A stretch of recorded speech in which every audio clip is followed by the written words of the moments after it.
viewers, on another episode of the Taf Hub.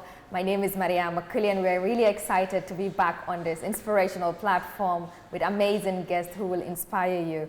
I'm here with the main host himself, Mr. Mustafa Njie. How are you, Taf? How are you? I'm fine, thank you, Mariama. And actually, I'm scared of those blades. Huh? Those the big blades. Those are weapons. All out to cut off any blockage or anyone coming my way. So watch out. So these guys who want to kiss you, just cut them with a blade. Huh? No, I'll be nice and gentle with those ones. Anyway, thank you very much, Mariama. And again, today we have somebody very special. Oh, before we get into the guests, we would like to seize this opportunity to say happy belated birthday. Oh, you look younger every day, so may God continue to bless you with long life and good health and the strength to continue doing what you do. Thank you so much. Thank you so much. I appreciate it. Now, viewers, here we have a very special guest of ours. I think for the first time, we're having a guest who is non-Gambian, who doesn't carry a Gambian passport, and also probably the youngest that we have had. Okay. I'm just trying to think. This is the youngest we have had. And he is nobody other than our very own WODE Maya. Who doesn't know WODE Maya? The big celebrity. Yeah. Maya, welcome to Taf Hub. You know, I guess I need to give you my position now, because it seems you did a very good intro, better than me. Trust me, he's getting better at it every day. That's why we're putting you on the spot today. Thank you. Were you ever interviewed? Yeah, but not a big media house like with this. formal life. Yeah. But anyway, on the Taf Hub, what we do, we allow you to introduce yourself. So we don't introduce you. So can you please tell viewers who you are, and then we'll take it up from there. All right, thank you so much for the opportunity. My name is WODE Maya, the one and only annoying village boy from Ghana, who is on a journey to change the negative narratives about Africa. And born and raised in the village and currently found myself in the Gambia. That's it. Quick intro, eh? Quick intro. you know what is interesting? Before we go, Mariama, I mean, I have known Maya for the past 1 year. He did an excellent job in promoting me to the world. I want to be very honest and to appreciate him for this. Yeah. I have been in business for over 30 years. I went to Nigeria, big as it is, but the power of social media, what it has done for me, I want to appreciate Maya. Oh, wow. He did a video on me, which today is trending on 500,000 views on YouTube, and then on Facebook, it's over 1 million views and still trending. For that reason, everywhere I go across the continent, people will make reference to this video. So on behalf of my staff, we want to thank you for exposing us to the world. Thank you. You're welcome, Taf. Yeah, but Maya, tell us, you've told a story which sounds very interesting. And let's very quickly ask you about YouTubing. How long have you been doing this, and what brought you into YouTubing?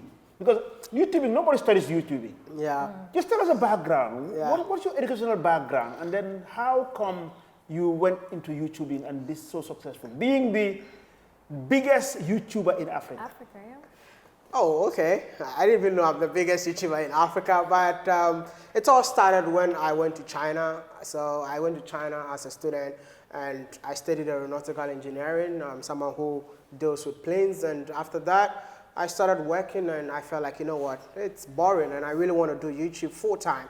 But doing YouTube full-time, I used to do it when I was in school, just like having fun, creating content, like my daily life as a student living in China. And it just picked up. And when it picked up, I realized that people were much more interested in my lifestyle living in China. And they started subscribing to my channel. And when I hit 100K in China, I felt like, you know what, it's time to go back to Africa. And I came to Africa in the year 2019 with 100,000 people. And I can say that coming to Africa was the best decision I ever did, because it took me 4 years to get that 100,000 in Africa, 2 years to hit 1 million. Wow, you grew so fast. Very fast, yeah. And that will bring me to the fact that, I mean, you were not just doing YouTube for fun. Yeah. Also, it must have carried weight on your content. So Yeah. tell us a little bit about why content is relevant when you want to become a YouTuber. I think being a YouTuber, your content is very important in terms of what you want people to consume, and your content determines how fast you're gonna grow. So let me give you an example. When I was in China 4 years ago, I was just shooting videos with related to Chinese women and stuff. Yeah. Even though it was fun, I mean, I loved what I was doing that time, but I couldn't get that growth. You know, so when I moved to Africa, within a year, I was doing videos about the beauty of Africa you don't see on TV, right? Even though I grew, but it was not that fast until I started exposing African entrepreneurs. Yeah. When I started exposing African entrepreneurs, Africans were like, oh, you mean he's an African? You mean he owns that? Especially when I interviewed Uncle Taf. People couldn't believe it. He's from a country with 1 million population, and he went to a country with over 60 million people, and look at what he's doing. So people were shocked, and that's how my channel picked up like so fast. And I believe that if you're a content creator, think about your content, and your content will change your life, man. That's it. And how do you think that really influenced the life of people? I think influencing the life of people, right now a lot of people want to, because he's sitting beside me, so let me use him as an example. After people watching those videos, they want to be like him. Of course. They want to see him as the mentor. They get inspired. I never knew that Africans don't even have mentors. Most you know people that? don't, We don't yeah. have mentors because people like him, they don't share. Like what he said, he has been in the business for 30 years and no one knows his story. But when I came in, I'm like, you know what, Uncle Taf, tell us who you are and what you've been able to achieve. Now, so many young people see him as the mentor. I mean, I saw a guy who tweeted that, oh, you're with Uncle Taf. Tell him that I want to work for him for free. Wow. I don't even want money. I just want that mentorship. Yeah. So I capitalized on the fact that so many young Africans don't have mentors. And I decided to bring successful people from Africa to inspire the youth. And I think so far so good. We've done a great job. I mean, the Gambia, I was not even expecting to see people in here who watches me. And like the hotel that I'm staying in right now, it's crazy. Yeah, yeah. Everybody, oh, what am I? You are a celebrity. Oh, Come no. on. But Maya, let me take you back. Yeah. Because, you know, here we're dealing with cross-sectional generation. YouTubing, for those in our generation, it's not serious business. So if they see WODE MAYA doing YouTubing, and the way you guys leave your hair these days, they see you like, well, that's not us. What we do in our generation and beyond is that you would have had your hair nicely combed, whatever. Yeah. But this is the thing. But let's go back to education. Because when they see WODE MAYA, people assume, he's a school dropout. Somebody who didn't have a choice and picks up a camera and just started YouTubing. But I think it would be nice to tell our viewers, in terms of your educational background, what did you study and what did you achieve in your education? And why did you drop your career, your professional career, into YouTubing? I feel like we're all miseducated, including the older generation, because I would sit here and say that social media is the new gold. You just need to know how to mine it. I did engineering, aeronautical engineering. I had first class. I'm a first class student, so let me talk about that. I'm not a school dropout, you know, because you know, when people hear that, oh, even my mom, when I told my mom I'm dropping the engineering to become a YouTuber, my mom started crying. It's like, is everything wrong with you? I'm like, Mom, there's nothing wrong with me. I did my research. You see, the major that I'm doing, I can also be a pilot if I want to. So I started doing the research on how much can a captain, you know, we have first officer and then the highest rank in piloting, how much can he earn? I checked, the highest is like $30,000 to $40,000. And I compared to myself like, okay, you know what? Being a YouTuber, would I be able to make that amount of money? I did all that research and I found that, no, being an engineer is a waste of time. So I had to drop it and then focus on it. But that moment that I dropped it, I was not making money. But I knew that the future is brighter. If I knew that even being an agric farmer will make me rich, I think I should have used my school fees earlier to invest in farming than to go to school for 4 years without going to school and at the end of the day you don't even have a job. So Uncle Taf, I will tell you that YouTube is here to stay. All you need to do is to, get the right people to mentor you. Even if you can do apprenticeship, learn from people who have done it, because I never got anybody, but it took me 8 years to learn about what YouTube is all about. Right now, I think, I don't want to say I've made it, but almost. Yeah, but what you told me again, staying on your educational background, yes, you went to China to study. I did. And you wrote a thesis. In Chinese. In Chinese. I did my thesis in Chinese. So I had a professor who loved me so much, and then he's like, you know what, we have companies that will come and watch what you're doing. So what you have to do is like, I want you to do your thesis in Chinese. And that time I speak Chinese, but I speak general Chinese, not Chinese for engineering. But he took me through 3 months of learning the Chinese for engineering, and I defended my thesis in Chinese, and that's when I got myself a Chinese company to work with. Yeah, the reason why I'm underlining all this, I think there's something we share in common. Remember, when you posted my video, you said a carpenter from the Gambia. So underlining that word carpenter, the reason why it is so important today is that when you have a passion for any trade, don't look down on it. Thank you. So I had a passion for carpentry at age 18, whilst all my peers were going out to study engineering, going to be a medical doctor, lawyers, economists, you name it.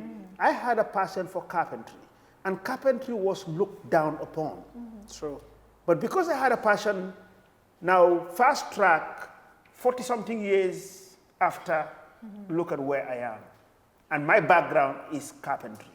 So I think what we want to I think we all have that in common. Yes. I mean, as an actress as well, it's the same thing. I mean, being an actress in Gambia, where the industry is very small, probably you're not making a lot of money, and then the projects are not as many as people would expect. So people would think you're actually you're wasting your time, you're making fun of yourself. What is an actress? Go get a better job. But you believe in yourself, you're consistent, and you work on that. And obviously, I'm not probably the best, but I'm winning awards for it. And now Hollywood, for that matter. Yes. And now people are beginning to see its value. So I think you're very right. But I think it's more about education. Yeah. We are not being educated enough, because, the African system is all about go to school, be an engineer, be a doctor, be a lawyer, come out, get married, build a house. Don't even build a small house, build a big house, and stay in, get married, and you've made it in life. But this is something that we are trying to change this time around, because even I support people who have skills more than people who have degrees. Yeah. Because you can have a degree, PhD, and you know nothing. But take us to the field. Like, I actually met a young guy who has never been to school. He's just, he's not even a high school graduate. It's a primary school graduate. Can I tell you what this guy has invented in Ghana? He invented a rotary bed for babies when they are being born in a hospital. So he realized that in Ghana, children that are being born don't have beds to stay on, to sleep on. So this guy, he has no knowledge about this, but he's like, you know what? For my wedding career, I can do something. He invented a rotary bed, and these are the people that the government needs to support. I went to see him, and he's like, I just did one because that's how much I can afford. And you educate yourself to improve, just like you. You did your background research. Exactly. And now you're making money out of this. You're making a living out of it. And even to today, people will come on YouTube and come and tell me I should go look for a real job. Okay, so but I will move on. Go look for a good job. Yeah. But can you tell us a little bit, what are the benefits and drawbacks of YouTubing? Benefit of YouTubing. Yeah. It makes you meet people like Taf. It actually makes you meet people that you don't expect to meet in real life. And also, it opens your mindset. Listen, I don't know what to say, but I would say that YouTube changed my life, man. It's actually transformed my life. I was born in a village. I knew nothing. Yeah? But the people that I dined with, sometimes I look back and I'm like, why am I even here? Yeah. But don't forget that wherever you find yourself, you shouldn't forget where you're coming from. So I think it's a career that you need to take it serious, and trust me, to take you far. But do you have any challenges as well, in as much as you are enjoying it, meeting the likes of Mr. Njie? I don't know where in life that there are no challenges. Yeah. I mean, YouTube is full of challenges, but if you know what you're doing, if you know why you started, because listen, the first time I got to Gambia, I was being slapped by an immigration officer. First time in the Gambia. Yeah, I need to say it because this is a Gambian TV. Yeah. So I was slapped by an immigration officer. Even the Senegalese embassy in the Gambia, we were slapped the same place, and then my editor got slapped at when you use the ferry. As soon as you cross the ferry, we're going to Kunta Kinte Island, and then he saw the guy with dreadlocks, so he became a target. And he slapped him from back, just asking for his passport. So these are the challenges, like me being slapped. You see, Gambia was my least favorite country that I wanted to visit again. I'm just being honest. Sorry about that. It's just Uncle Tava, like, come to Gambia, I'm like, Gambia? And you know, like, right now I'm coming here for the second time and I'm meeting people who are saying that they actually moved to Gambia because of my videos. Yeah. You see, and that is more fulfilling. But for the challenges, trust me, some things we don't even talk about it. By the way, I mean, the benefits, I just want to probably endorse what he has said. In life, you know, there are challenges, but there are opportunities too. Having done YouTubing with us and others who are perceived to be successful, you know, comes with a lot of benefits. It also comes with its own challenges, like every business. Yesterday, we saw some African Americans who have set up business here in the Gambia.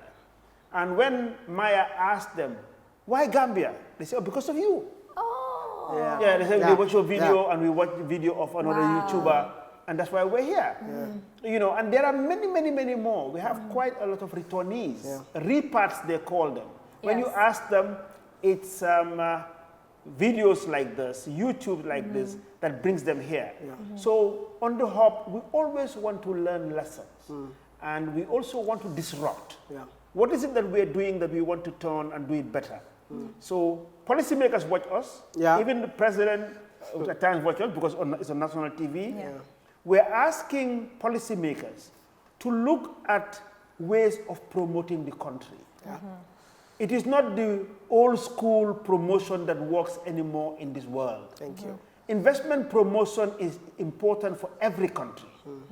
Let us start looking at other ways, modern ways, like social media is powerful. So I think as a government, we need to work together in finding means of attracting investment into the country through means like this. I am a strong advocate for social media, because with social media, you have the right content, 15 seconds, and then it brings you millions. Again, I want to confess, when I went to Sierra Leone, I walked into the office of the minister. I was invited by the president, and then I was taken to Sierra Leone by the Sierra Leonean High Commissioner in the Gambia. So I walked into the office of the Minister of Lands and Regional Affairs, whatever. And the man just jumped off his chair. I was surprised. He said, oh, you're the Taf. I said, yes. You see, you will not believe this. Wait. This morning, I called all my staff that we need to find this Taf from Gambia to invest in Sierra Leone. And then he stopped everything, brought all the directors in a meeting, and I immediately made a presentation. And he told them what? You know, guess what? That Taf I was telling you about this morning in our meeting, he is here. So again, Maya, thanks for that. So that's why government needs to understand that the conventional way of promoting in the country, it's something that we need to rethink about. We need to press that reset button, understanding that there are very young people here. I mean, young YouTubers, TikTokers and so on, who do this promotion. I think we need to educate them to a little bit that, social media is here to stay. And you need to embrace the youth of Gambia. You know, you need to even encourage them. Because people, the likes of Aisha too, I mean, the video that we did yesterday, they said like, they also watch her videos. And these are the people that when I came in here, they didn't even understand what is YouTube.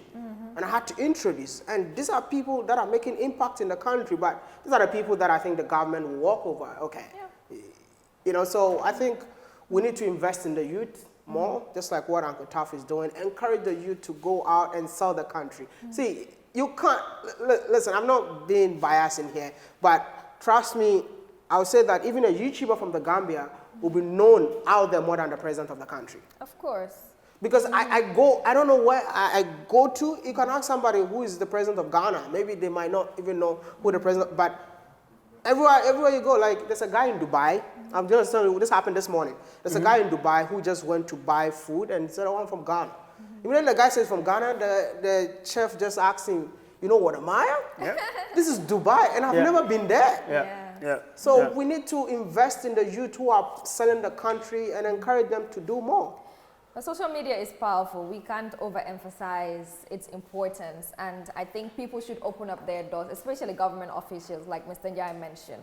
When you have people like him, Maya, and other YouTubers that walk into your office and wants to have an interview with you or wants to talk to you about the country, open up your doors and stop saying no. I mean, we all have those challenges. Usually it's very difficult to get them on camera to talk, or they are avoiding interviews. What are you running away from? You know, use your office space, your power to talk and communicate, because you don't know how impactful that would be to the person that is going to be watching that interview or listening to you. But still on YouTube, as a YouTuber, do you have any ties with real estate? Once again, Uncle Taf comes into the picture. It seems like, I don't know why you had to put him on board today. He's the main host of the show. I'm the host, huh? Oh, he's the brain behind the show. Oh, okay, co-host, yeah. So, you know, I was not a big fan of real estate. I did engineering, and what I normally enjoy doing is creating content. But after meeting people, interviewing them, they really inspired me to also venture into the real estate business, to the extent that I had to start my own real estate company. Even though I'm not there, but I had to get a developer, just like Uncle Taf, and the developer will just sign a contract. This is what I want, and you have to deliver. And so he kind of inspired you to start your own real estate. This man, you have no idea, man. The only thing that he's telling me that I need to do affordable housing. You know, because he is known for affordable housing, but I bought my own land, so I don't think I'll do affordable housing. If he gives me a land for free in Ghana, because he has so much money, you know. So when he says, Maya, I want you to do affordable housing, so I bought you this land in Ghana, then I will start building and I will make the houses affordable. For now, it's not affordable, Uncle Taf. Yeah, but again, you know, since we want to disrupt or we want to positively influence policies, or you mentioned about affordable housing, and the very common question we get all the time is that our houses are not affordable. And those who say this are the majority, and that is true. Let us not run away from the fact. So I take an opportunity to explain the different brackets of housing. I think I told you this. Yeah, yesterday. That there are 3 brackets. First, the first bracket is social housing. Social housing can never be done by a private developer because it's social. So the role lies with government to play that role. The second bracket is affordable housing.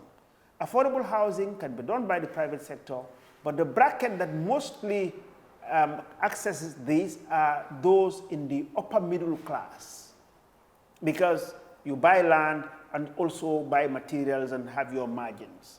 And then the last one is the upper.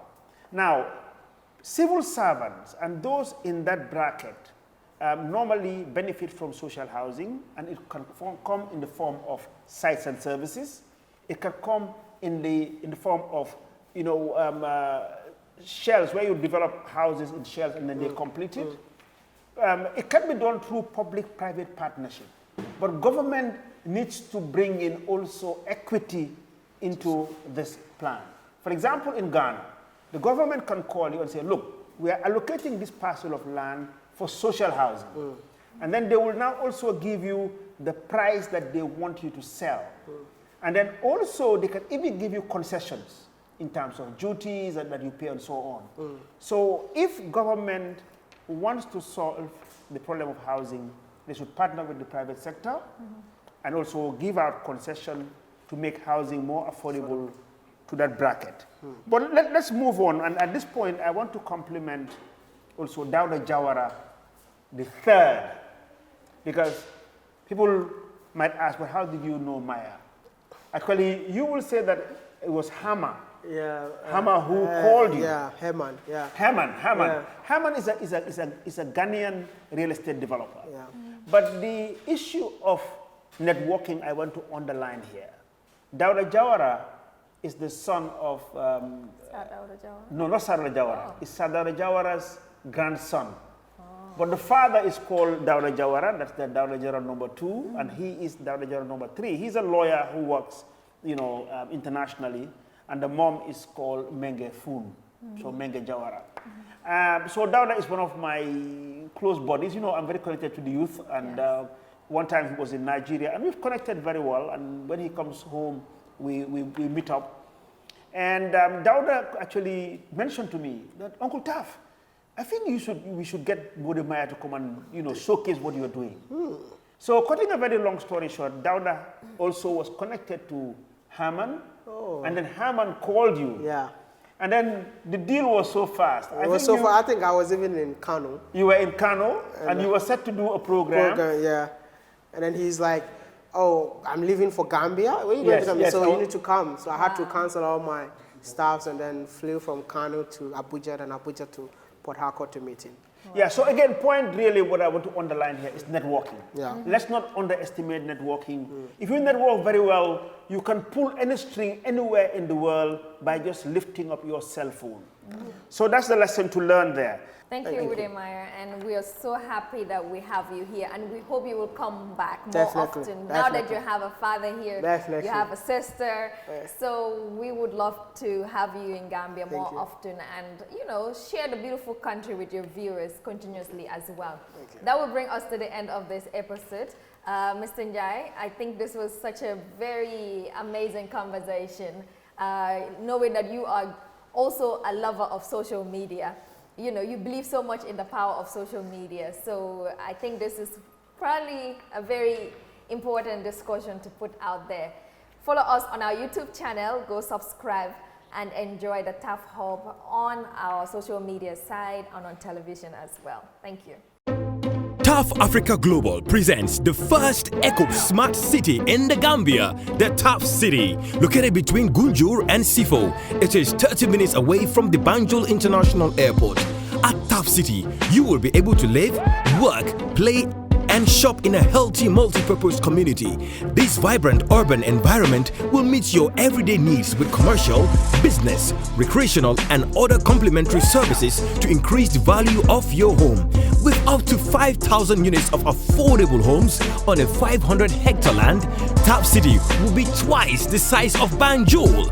Prime location, stunning properties, and amazing discount of 20% for the first 50 buyers. Make an appointment today to secure your property. For more information, please call +220 776233 or +220 376 2333, or you can send an email to info@tafafricaglobal.com. Better still, visit our office at Madiba Mall, Bruford Gardens Estate. Taf City, a green and smart city accessible to all.